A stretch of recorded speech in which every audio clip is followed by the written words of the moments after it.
Om Swastiastu, mari kita lanjutkan kajian kita yang mana pada kesempatan baik ini saya akan mengkaji misteri tubuh manusia.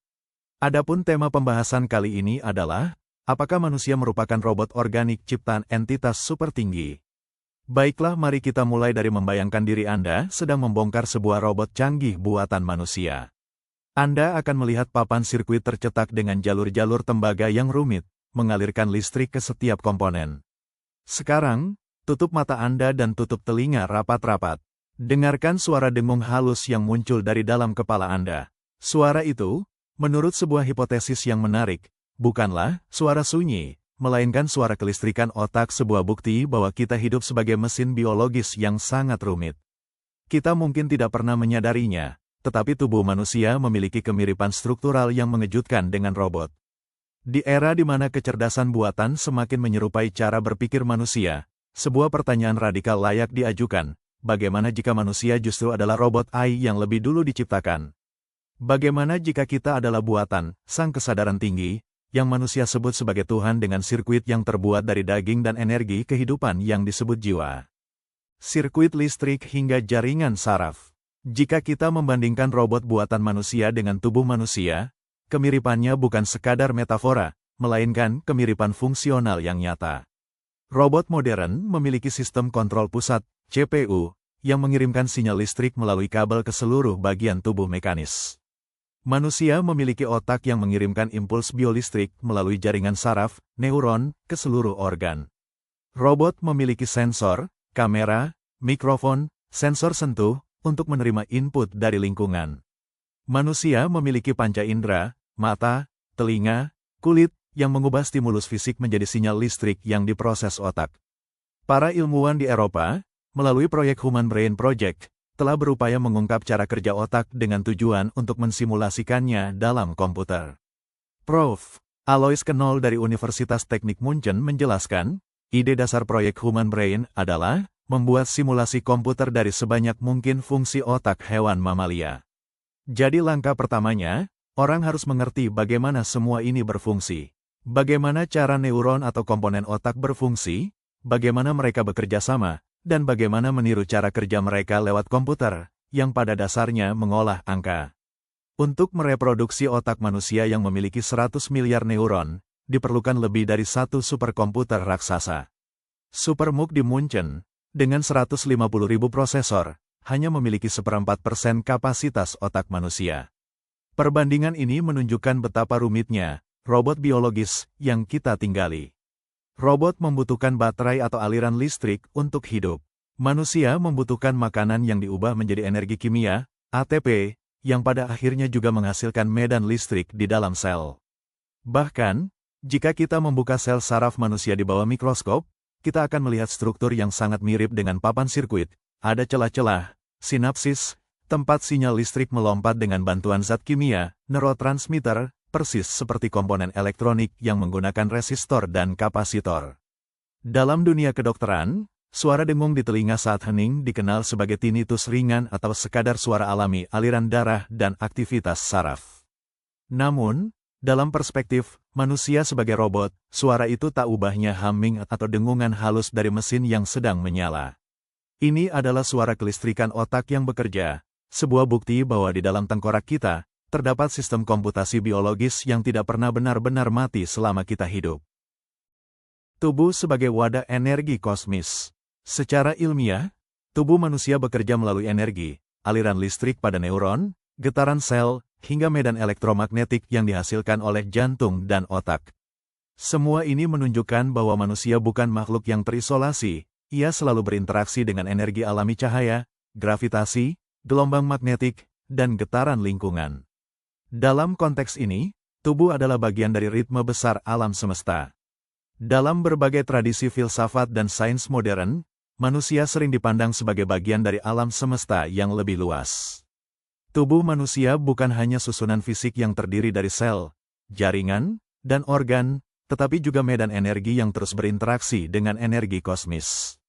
Pandangan ini semakin menarik ketika dikaitkan dengan konsep jiwa yang memandang manusia sebagai makhluk yang terhubung dengan tatanan universal. Siklus hidup, robot yang tumbuh dan menua. Perbedaan paling mencolok antara robot buatan manusia dan manusia adalah kemampuannya untuk bertumbuh. Robot industri tetap berukuran sama sejak pertama kali dirakit hingga akhir masa pakainya. Manusia, di sisi lain, adalah robot yang hidup. Ia memulai sebagai satu sel kecil, zigot, lalu membelah diri, berdiferensiasi, dan membangun dirinya sendiri menjadi bayi, anak-anak, remaja, dewasa, hingga tua. Dalam logika rekayasa, ini adalah keajaiban yang melampaui teknologi manusia saat ini. Kita belum bisa menciptakan mesin yang dapat mereplikasi dirinya sendiri dari satu komponen menjadi triliunan komponen yang terorganisir dengan sempurna. Kemampuan ini menunjukkan bahwa sang perancang, manusia memiliki kecanggihan teknologi yang tak terbayangkan. Proses penuaan dan kematian pun dapat dilihat sebagai siklus masa pakai baterai atau keausan komponen. Konsep ini berkaitan dengan apa yang dikenal sebagai batas Hayflick. Leonard Hayflick, seorang ahli biologi Amerika, menemukan bahwa sel-sel normal manusia hanya mampu membelah diri berkali-kali di laboratorium. Dalam publikasi klasiknya di Journal of Investigative Dermatology, Hayflick menjelaskan bahwa ketika fibroblast embrionik manusia normal dikultur in vitro, terjadi 50 tanda kurang lebih 10 kali penggandaan populasi. Potensi maksimum ini berkurang pada sel yang berasal dari donor yang lebih tua dan tampaknya berbanding terbalik dengan usia mereka. Penelitian lebih lanjut oleh Harry Rubin yang dipublikasikan di Archives of Gerontology and Geriatrics mengonfirmasi bahwa akumulasi kerusakan, oksidasi, mutasi, menyebabkan sistem melambat hingga akhirnya mati total.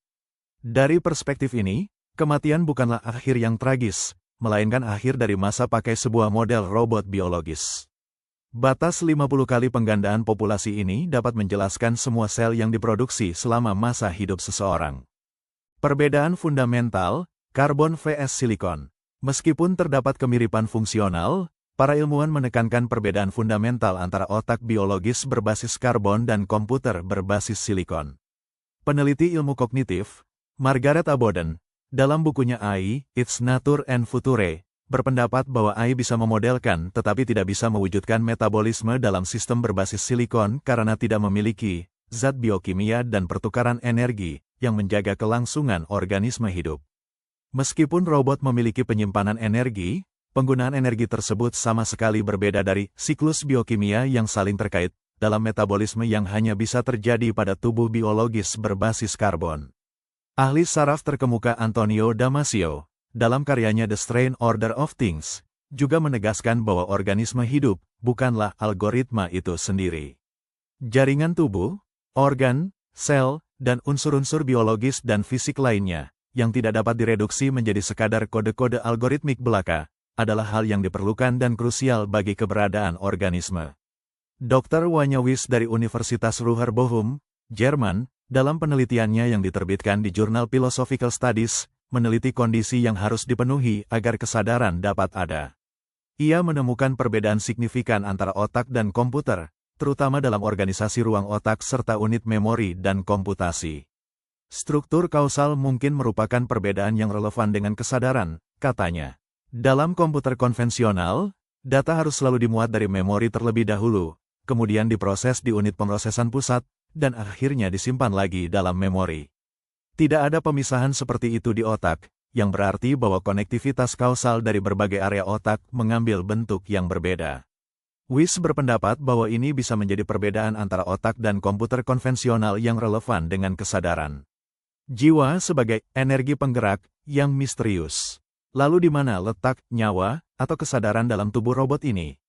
Robot buatan manusia dinyalakan oleh listrik.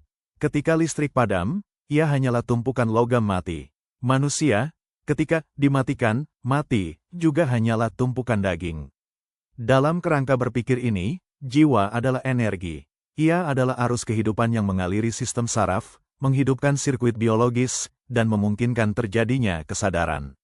Energi ini bukan sekadar listrik biasa, mungkin ia adalah bentuk energi yang lebih halus, yang belum dapat diukur oleh instrumen manusia modern. Sains saat ini dapat mengukur aktivitas listrik otak, EEG, tetapi tidak bisa mengukur siapa yang merasakan listrik itu. Pemikiran tentang jiwa sebagai energi kosmis memiliki akar yang dalam-dalam tradisi filsafat. Dalam pemikiran klasik Yunani, Jiwa manusia dianggap sebagai entitas kosmis sumber kehidupan yang terhubung dengan tatanan semesta. Jiwa dibagi menjadi 3 unsur. 1. Bagian rasional, yang berfungsi sebagai pusat pengetahuan dan kebijaksanaan. 2. Bagian emosional atau semangat, yang menggerakkan keberanian, tekad, dan motivasi. 3. Bagian keinginan, yang mengatur kebutuhan dan dorongan fisik. Harmoni terjadi ketika ketiga bagian itu selaras. Jiwa yang tertata mengikuti hukum alam semesta, sedangkan jiwa yang kacau bergerak melawan keteraturan. Pemikiran ini menggambarkan bahwa jiwa adalah sumber gerak dan energi bagi manusia, sekaligus cerminan keteraturan kosmis dalam diri. Penting untuk membedakan antara energi ilahiyah dan energi sains. Energi yang melekat pada Tuhan sebagai bagian dari zatnya serta sifatnya dan tak terikat dengan hukum fisika materi alam semesta ciptaannya itu harus dibedakan secara substansial dengan energi yang melekat pada materi ciptaan dan terikat hukum fisika dengan dunia materi sebagaimana yang biasa digumuli dalam sains. Analoginya seperti ada 2 macam energi yang melekat pada diri manusia yang substansinya berbeda. Energi jiwa yang melekat dalam jiwa dan energi nutrisi yang memberi kekuatan gerak pada tubuh. Manusia memiliki semangat menggebu untuk memperjuangkan kebenaran dan keadilan itu karena manusia memiliki energi spiritual, bukan karena manusia memperoleh energi nutrisi dari makanan.